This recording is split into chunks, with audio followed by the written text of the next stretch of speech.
Toshakhana 2 case में हमने देखा कि बानी बुशरा बीबी पर फर्द जुर्म आयद हो गई है। इस केस का फ्यूचर आप क्या देख रहे हैं, किस तरह से असरअंदाज हो सकता है ये? देखिए, इससे पहले तोशाखाना 1 में भी आपको पता है कि नैब जो तरमीम है उसके बाद वो वीक हो गया था केस। और अब देखते हैं इसमें भी मेरा ख्याल है कोई इतना सॉलिड जो है वो नहीं होगा। मामला रूटीन का केस है, ये भी आला अदालतों में जाके जो है इसका फारिग हो जाएगा। जो असल चीज़ है वो जो प्रोसिक्यूशन है वो बहुत इम्पॉर्टेंट है। लास्ट टाइम जो सज़ाएं दी गई थी उसमें जो है प्रोसिक्यूशन बहुत वीक थी, बहुत जल्दबाजी में सज़ाएं दी गई, पूरा कानूनी प्रोसेस कंप्लीट नहीं किया गया और एक ऐसा लकुना छोड़ दिया गया जिसकी बुनियाद पर जो है हाई कोर्ट से फैसले जो है बानी पीटीआई के हक में आ गए। तो आप देखते हैं कि ये किस तरह इसके जो प्रोसेस का तरीका है, अभी कोशिश तो है लेकिन अब हम जो हेयरिंग देख रहे हैं डे बाय डे इसकी हेयरिंग हो रही है और एक तवील हेयरिंग है। कोशिश है कि जो है वो जनवरी के अंदर चीज़ों को कंक्लूड कर दिया जाए। जनवरी की डेडलाइन ये है कि एक इंटरनेशनली कुछ तब्दीलियां आ रही हैं, तवक्कुआत हैं कि शायद कोई प्रेशर बिल्ट हो जिसकी वजह से मुश्किलात पेश आए, तो उससे पहले चीजों को जनवरी बड़ा इंपॉर्टेंट है। जनवरी में इंटरनेशनली भी बढ़ियां आ रही है और वो तब्दीलियां जिनके हवाले से ये कयास आ रही थी कि उस तब्दीली से शायद पाकिस्तान में भी तब्दीली आए और बानी पीटीआई के लिए कुछ आसानी हो। आपको लगता है कि आसानी होगी? देखिए, इसमें तो डिपेंड करता है कि जो आप जिस तब्दीली की तरफ आप इशारा कर रही हैं, अगर मैं इसे इस तरह से पढ़ पाया हूँ तो 20 जनवरी को ट्रंप जो है वो सदारत का हलफ उठा लेंगे जी। और एक तो ये कि इसमें कोई शक नहीं कि पाकिस्तान तहरीक-ए-इंसाफ के जो वहाँ पर लोग मौजूद हैं, चाहे यूके हो या यूएस हो, वो वहाँ पर अच्छी लॉबिंग कर रहे हैं, उनके अखराजात भी अच्छे खासे हैं, लेकिन बहरहाल वो कामयाब हैं इसमें।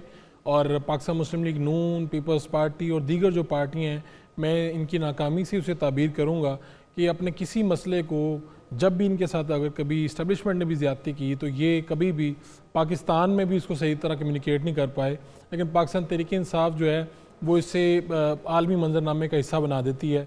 चाहे ये फ़ाइनल कॉल हो, आपके मुल्क में जो भी हुआ आपको हकीकत का पता था, लेकिन बहरहाल इन्होंने आलमी इदारों तक भी खतूत लिखे, उसकी पहले इन्विटेशन भी दी।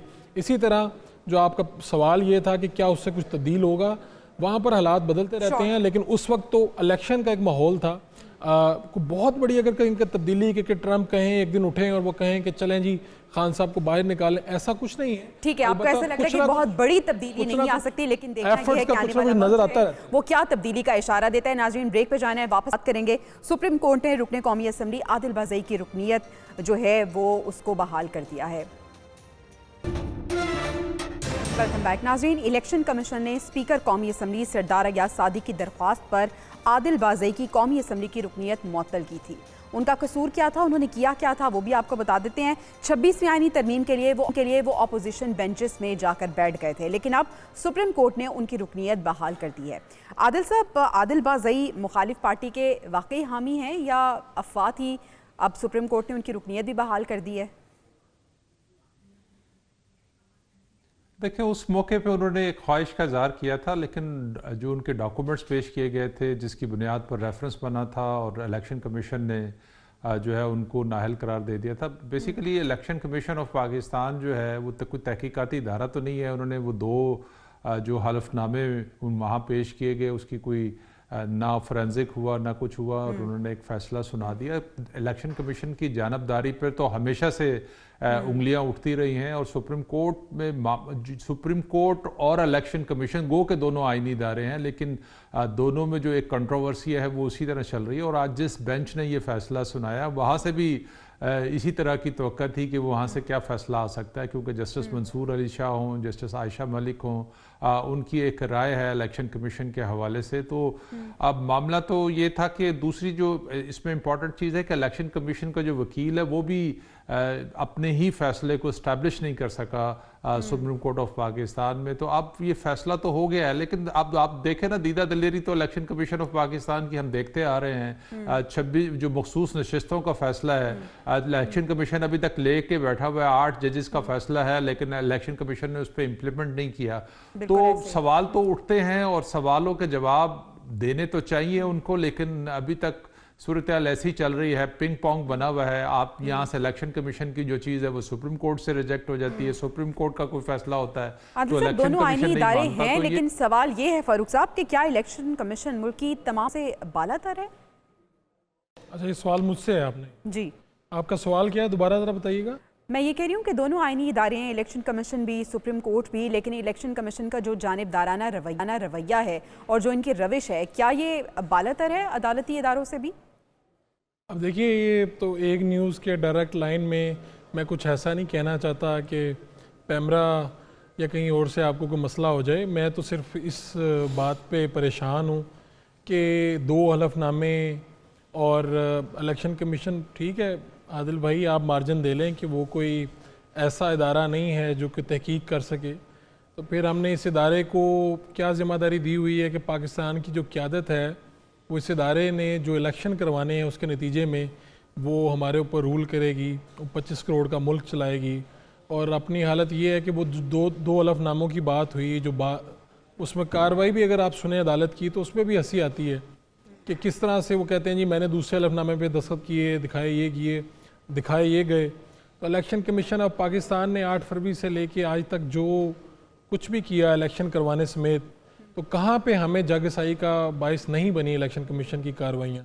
और जिस तरह से रिजल्ट्स आए, तो ये तो अभी तो इस मामले को तो मैं इस तरह से नहीं देखता, मैं तो पूरा देखता हूँ। 8 फरवरी से अब तक हम देख रहे हैं और मजाल है कि इस मुल्क में इलेक्शन कमीशन की तरफ से भी कोई किसी किस्म की एक्सप्लेनेशन आई हो, किसी ने कोई माजत की हो, कहीं जो कुछ हुआ उस दिन सिग्नल्स की गायब होने से लेके रिज़ल्ट्स के गायब होने तक, और जो अपलोड होता रहा नीचे रिज़ल्ट कुछ और था, और आज तक वो चीज़ें चल रही हैं अदालतों में।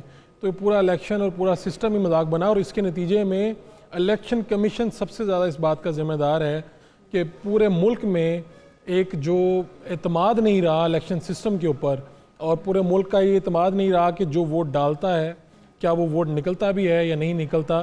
तो मैं तो लोगों में जाता हूँ, मैं लोगों में सर्वे करता था और लोगों में आज भी जाता हूँ। यकीन मानिए कि बदएतमादी की फ़ज़ा इतनी बड़ी है, और इसका अगर मैं तारीख़ देखेगी इन लोगों को जो भी बैठे हुए हैं जो ये कर रहे हैं, चाहे वो इलेक्शन कमीशन के सरबराह हैं या कोई भी हैं, तारीख़ इसको देख रही है। और जिस तरह से ये दर्ज होगी और लोगों के सामने जाएगी तो इन लोगों को जवाब देना पड़ेगा, आज नहीं तो कहीं ना कहीं जवाब देना पड़ेगा। सही। इफ्तिखार साहब, आप किस तरह से देख रहे हैं इलेक्शन कमीशन, जो कि हमें ऐसा लगता है कि जानिबदाराना रवैया इख्तियार किए हुए है, कोई चेक एंड बैलेंस नहीं, कोई देखने वाला नहीं है? अदालत के रिमार्क्स आज काफ़ी इंटरेस्टिंग थे। उन्होंने तो इस हद दर्जे तक कह दिया कि बड़े साहब की तरफ से जो है वो ऑर्डर आ जाता है और इलेक्शन कमीशन जो है उस पे अमल जो है वो शुरू कर देता है। जी। और जो इस रेफरेंस की जो है हम बात कर रहे हैं और जिसको चैलेंज किया गया था, वो मियाँ साहब ने खुद भेजा था बतौर PMLN के जो है चीफ के, और उस जो है वो कर दिया गया है। इस किस्म के जो केसेस होते हैं वो सिर्फ इसलिए नहीं कि उसकी एक कोई पब्लिक इंटरेस्ट है या पब्लिक ऑप्टिक्स उसमें इन्वॉल्व है। ऑलरेडी इन इदारों की क्रेडिबिलिटी के ऊपर हमारे 2 जो भाई हैं उन्होंने काफ़ी कमेंट किया है, लेकिन पब्लिक आई में इसकी कोई क्रेडिबिलिटी है नहीं। अब बगैर तहकीक के उन्होंने आगे कर दिया, उसको जो है डिफेंड नहीं कर सके, अब वो वापस कर दिया, उनको रीइंस्टेट जो है वो करेंगे। अब कल जाकर इसी के ऊपर वो दोबारा शायद केस बना दें कि मुझे डिफेम करने के लिए सारा काम जो है वो किया गया था। तो इसमें क्रेडिबिलिटी जो है वो कहाँ पर आ सकती है पॉलिटिकल सिस्टम की।